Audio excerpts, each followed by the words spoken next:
ರಾತ್ರೋರಾತ್ರಿ ಕಿಡಿಗೇಡಿಗಳಿಂದ 2 ಎಕರೆ ಅಡಿಕೆ ಗಿಡಗಳ ನಾಶ. ಪಾದಾಚಾರಿ ಮೇಲೆ ಹಲ್ಲೆ ಮಾಡುತ್ತಾ ಪೇದೆ. ರೂಮ್ ಬಾಗಿಲು ಲಾಕ್ ಮಾಡಿಕೊಂಡಿದ್ದ ಮಗುವಿನ ರಕ್ಷಣೆ. ಕುಕ್ಕೆ ಸುಬ್ರಹ್ಮಣ್ಯದಲ್ಲಿ ಬಂಡಿ ಉತ್ಸವದಲ್ಲಿ ಮಿಂದೆದ್ದ ಭಕ್ತ ಜನ. ಎಲ್ಲದರ ಮಾಹಿತಿ ಕರ್ನಾಟಕ ಟಾಪ್ 20. ಹಿಜಾಬ್ ನಿಷೇಧ ವಾಪಸ್ ವಿಚಾರದಲ್ಲಿ ಕಡೆಗೂ ಡಿಸಿಎಂ ಡಿಕೆಶಿ ಮೌನ ಮುರಿದಿದ್ದಾರೆ. ಹಿಜಾಬ್ ನಿಷೇಧ ವಾಪಸ್ ವಿಚಾರವಾಗಿ ಸಿಎಂ ಕೊಟ್ಟಿದ್ದ ಹೇಳಿಕೆಗೆ 3 ದಿನಗಳಿಂದಲೂ ಪ್ರತಿಕ್ರಿಯೆ ಕೊಡದೆ ಸುಮ್ಮನಿದ್ದ ಡಿಕೆಶಿ ಇವತ್ತು ಸ್ಪಷ್ಟನೆ ಕೊಟ್ಟಿದ್ದಾರೆ. ಹಿಜಾಬ್ ವಾಪಸ್ ವಿಚಾರ ಇನ್ನೂ ಚರ್ಚೆನೇ ಆಗಿಲ್ಲ, ಯೋಚನೆಯನ್ನೇ ನಾವು ಮಾಡಿಲ್ಲ ಅಂತ ಸಿದ್ದರಾಮಯ್ಯ ಹೇಳಿಕೆಗೆ ವ್ಯತಿರಿಕ್ತವಾಗಿ ಹೇಳಿದ್ದಾರೆ. ನೀವೇ ಅದನ್ನ ದೊಡ್ಡದು ಮಾಡ್ತಾ ಇದ್ದೀರಾ ಅಂತ ಮಾಧ್ಯಮಗಳ ಬಗ್ಗೆ ಮಾತಾಡಿದ್ರು. ಇನ್ನು ಹಿಜಾಬ್ ಆದೇಶ ವಾಪಸ್ ಪಡೆಯುವ ಬಗ್ಗೆ ಪರಿಶೀಲನೆ ಮಾಡುವುದಾಗಿ ಯೂಟರ್ನ್ ಹೊಡೆದ ಸಿಎಂ ವಿವಾದ ಆಗುತ್ತಲೇ ವರಸೆ ಬದಲಿಸಿ ವಿವಾದಕ್ಕೆ ತಾತ್ಕಾಲಿಕ ಬ್ರೇಕ್ ಕೊಟ್ಟಿದ್ದಾರೆ. ಬಿಜೆಪಿಯಿಂದ ರಾಜಕೀಯ ಅಸ್ತ್ರ ಬೆನ್ನಲ್ಲೇ ಸಿಎಂ ಸಹ ಪ್ರತಿತಂತ್ರವನ್ನ ಮಾಡಿದ್ದಾರೆ.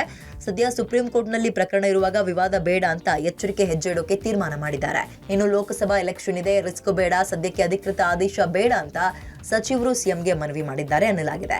ಇನ್ನು ಹಿಜಾಬ್ ವಿಚಾರವಾಗಿ ಸಿದ್ದರಾಮಯ್ಯಗೆ ಧೂರ್ತ ಅಂತ ಪ್ರಹ್ಲಾದ್ ಜೋಶಿ ಹೇಳಿದ್ರೆ, ಸಿದ್ದರಾಮಯ್ಯ ಪದೇ ಪದೇ ತುಷ್ಟೀಕರಣ ನೀತಿ ಅನುಸರಿಸ್ತಾ ಇದ್ದಾರೆ ಅಂತ ಮಾಜಿ ಡಿಸಿಎಂ ಅಶ್ವಥ್ ನಾರಾಯಣ ಆಕ್ರೋಶವನ್ನ ಹೊರಗಾಕಿದ್ರು. ಬರಗಾಲದ ಬಗ್ಗೆ ಮಾತಾಡೋದು ಬಿಟ್ಟು ಹಿಜಾಬ್ ಹಲಾಲ್ ಅಂತ ಸಿದ್ದರಾಮಯ್ಯ ಹೋಗ್ಬಿಟ್ರೆ ಲೋಕಸಭೆ ಚುನಾವಣೆಯಲ್ಲಿ ಠೇವಣಿ ಕಳೆದುಕೊಳ್ತಾರೆ ಅಂತ ಬಿಜೆಪಿ ಶಾಸಕ ಸುರೇಶ್ ಗೌಡ ಕಿಡಿಕಾರಿದ್ದಾರೆ. ಸರ್, ಈಗ ಹಿಜಾಬ್ ವಿಚಾರದಲ್ಲಿ ಸರ್ಕಾರ ಯೂಟರ್ನ್ ತಗೊಂಡು ಎಲ್ರಿ ನಾವು ಅದೆಲ್ಲ ನಾವು ಯೋಚನೆ ಮಾಡಿಲ್ಲ, ನೀವೇ ಅದನ್ನ ದೊಡ್ಡದು ಮಾಡ್ತಾ ಇದ್ದೀರಿ. ಚರ್ಚೆ ಬರ್ತಾ ಇದ್ದಾರೆ, ಕೇಳ್ತಾರೆ ಅಂತ ಹೇಳ್ತಾರೆ. ಎಲ್ಲ ಅದು ಎಲ್ಲಿದೆ? ಸಿದ್ದರಾಮಯ್ಯನವರು ಅವರು ಇಗ್ನೋರೆಂಟ್ ಇದ್ದಾರೆ, ಮುಗ್ಧರಿದ್ದಾರೆ ಅಂತ ನಾನು ಭಾವಿಸಿಲ್ಲ. ಸಿದ್ದರಾಮಯ್ಯನವರು ಧೂರ್ತರಿದ್ದಾರೆ. ಇದು ನನ್ನ ಗಂಭೀರ ಆರೋಪ ಅವ್ರ ಮೇಲೆ. ದತ್ತ ಮಾಲಾಧಾರಿ ಸಿಟಿ ರವಿ ಭಿಕ್ಷಾಟನೆಯನ್ನ ನಡೆಸಿದ್ದಾರೆ. ಚಿಕ್ಕಮಗಳೂರು ನಗರದ ನಾರಾಯಣಪುರದಲ್ಲಿ ಮನೆ ಮನೆಗೆ ಹೋಗಿ ಪಡಿ ಸಂಗ್ರಹಿಸಿದ್ದಾರೆ. ಸಿಟಿ ರವಿಗೆ 20ಕ್ಕೂ ಹೆಚ್ಚು ಮಾಲಾಧಾರಿಗಳು ಸಾಥ್ ಕೊಟ್ಟರು. 9 ಮನೆಯಲ್ಲಿ ಭಿಕ್ಷೆ ಬೇಡಿ ಪಡಿ ಸಂಗ್ರಹಿಸಿದ ಸಿಟಿ ರವಿ ಆ ಪಡಿ ಸಂಗ್ರಹ ವಸ್ತುಗಳನ್ನು ಇರುಮುಡಿ ರೂಪದಲ್ಲಿ ದತ್ತಪೀಠಕ್ಕೆ ಹೊತ್ತೊಯ್ತಾರೆ. ಅಕ್ಕಿ, ಬೇಳೆ, ಕಾಯಿ, ಬೆಲ್ಲ, ಎಲೆ, ಅಡಿಕೆ ಈ ಪಡಿಯಲ್ಲಿರುತ್ತೆ. ಇನ್ನು ವಿವಾದಿತ ಇನಾಮ್ ದತ್ತಾತ್ರೇಯ ಬಾಬಾ ಬುಡನ್ ಸ್ವಾಮಿ ದರ್ಗಾಕ್ಕೆ ಆರ್ ಅಶೋಕ್ ಕೂಡ ಭೇಟಿ ಕೊಟ್ಟರು. ದತ್ತಮಾಲಾ ಧಾರಣೆ ಮಾಡಿರುವ ಆರ್ ಅಶೋಕ್ ದತ್ತಪಾದುಕೆ ದರ್ಶನ ಪಡೆದುಕೊಂಡ್ರು. ಅಶೋಕ್ಗೆ ಸಿಟಿ ರವಿ, ಸುನಿಲ್ ಕುಮಾರ್ ಸೇರಿದಂತೆ ಬಿಜೆಪಿ ಮುಖಂಡರು ಸಾಥ್ ಕೊಟ್ಟರು. ಹೋಮ ಮಂಟಪದಲ್ಲಿ ದತ್ತ ಹೋಮದಲ್ಲಿ ಭಾಗಿಯಾಗಿದ್ರು. ಇನ್ನು ದತ್ತ ಜಯಂತಿ ಹಿನ್ನೆಲೆ ಜಿಲ್ಲೆಯಾದ್ಯಂತ ವಿಎಚ್ಪಿ ಭಜರಂಗ ದಳ ಬ್ಯಾನರ್ ಹಾಕಿತ್ತು. ಇದನ್ನ ಕಿಡಿಗೇಡಿಗಳು ಕಿತ್ತು ಓಮಿನಿಯಲ್ಲಿ ತುಂಬಿಕೊಂಡು ಹೋಗಿದ್ದಾರೆ. ಚಿಕ್ಕಮಗಳೂರು ತಾಲೂಕಿನ ಬಸ್ಕಲ್ ಗ್ರಾಮದಲ್ಲಿ ಹಾಕಲಾಗಿದ್ದ ಬ್ಯಾನರ್ ಅನ್ನ ಓಮಿನಿಯಲ್ಲಿ ಬಂದ ಕಿಡಿಗೇಡಿಗಳು ಕಿತ್ತಿದ್ದಾರೆ.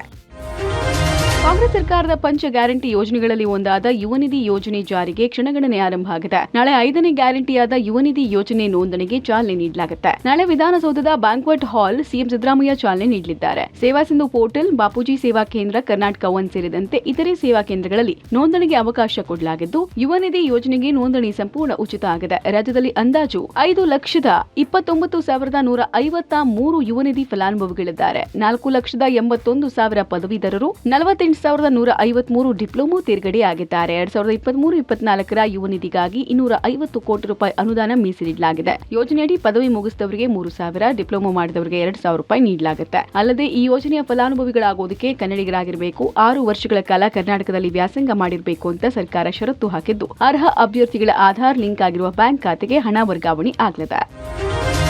ಮಂಗಳೂರು ಹೊರವಲಯ ಉಳ್ಳಾಲದಲ್ಲಿ ಕಬಡ್ಡಿ ಪಂದ್ಯಾಟದ ವೇಳೆ ಏಕಾಏಕಿ ಪ್ರೇಕ್ಷಕರ ಗ್ಯಾಲರಿ ಕುಸಿದು ಬಿದ್ದಿದೆ. ಫ್ರೆಂಡ್ಸ್ ಉಳ್ಳಾಲ ಆಯೋಜಿಸಿದ ಜೂನಿಯರ್ ಪ್ರೊ ಕಬಡ್ಡಿ ಪಂದ್ಯಾಟದ ವೇಳೆ ಅವಘಡ ಸಂಭವಿಸಿದೆ. ಸೆಮಿಫೈನಲ್ಸ್ ಪಂದ್ಯಾಟದ ಸಂದರ್ಭದಲ್ಲಿ ಪ್ರೇಕ್ಷಕರು ಗ್ಯಾಲರಿಯಲ್ಲಿ ತುಂಬಿ ತುಳುಕ್ತಾ ಇದ್ರು. ಈ ವೇಳೆ ಗ್ಯಾಲರಿ ಕುಸಿದು ಬಿದ್ದಿದ್ದು ಸಣ್ಣ ಪುಟ್ಟ ಗಾಯಗಳಿಂದ ಪ್ರೇಕ್ಷಕರು ಪಾರಾಗಿದ್ದಾರೆ. ಇನ್ನು ಮಂಗಳೂರು ನಗರದ ಕೆಸಾವ್ ರಸ್ತೆಯಲ್ಲಿ ಸ್ಮಾರ್ಟ್ ಸಿಟಿ ಕಾಮಗಾರಿಯಿಂದ ಅವಾಂತರ ಆಗಿದೆ. ಭೂಗತ ಕೇಬಲ್ ಹಾಗೂ ಪೈಪ್ಲೈನ್ಗಾಗಿ ಅಗೆದಿದ್ದಂತಹ ಹೊಂಡಕ್ಕೆ ಬಿದ್ದು ಯುವಕನಿಗೆ ಗಾಯವಾಗಿದೆ. ಕಾಮಗಾರಿಗಾಗಿ ಹೊಂಡ ತೆಗೆದ ಪಾಲಿಕೆ ಮುಚ್ಚಿರಲಿಲ್ಲ, ಅಲ್ಲದೆ ಬ್ಯಾರಿಕೇಡ್ ಕೂಡ ಹಾಕಿರಲಿಲ್ಲ. ಹೀಗಾಗಿ ಬೈಕ್ ಸಹಿತ ಹೊಂಡಕ್ಕೆ ಬಿದ್ದ ಯುವಕನನ್ನ ಸ್ಥಳೀಯರು ರಕ್ಷಿಸಿದ್ದಾರೆ.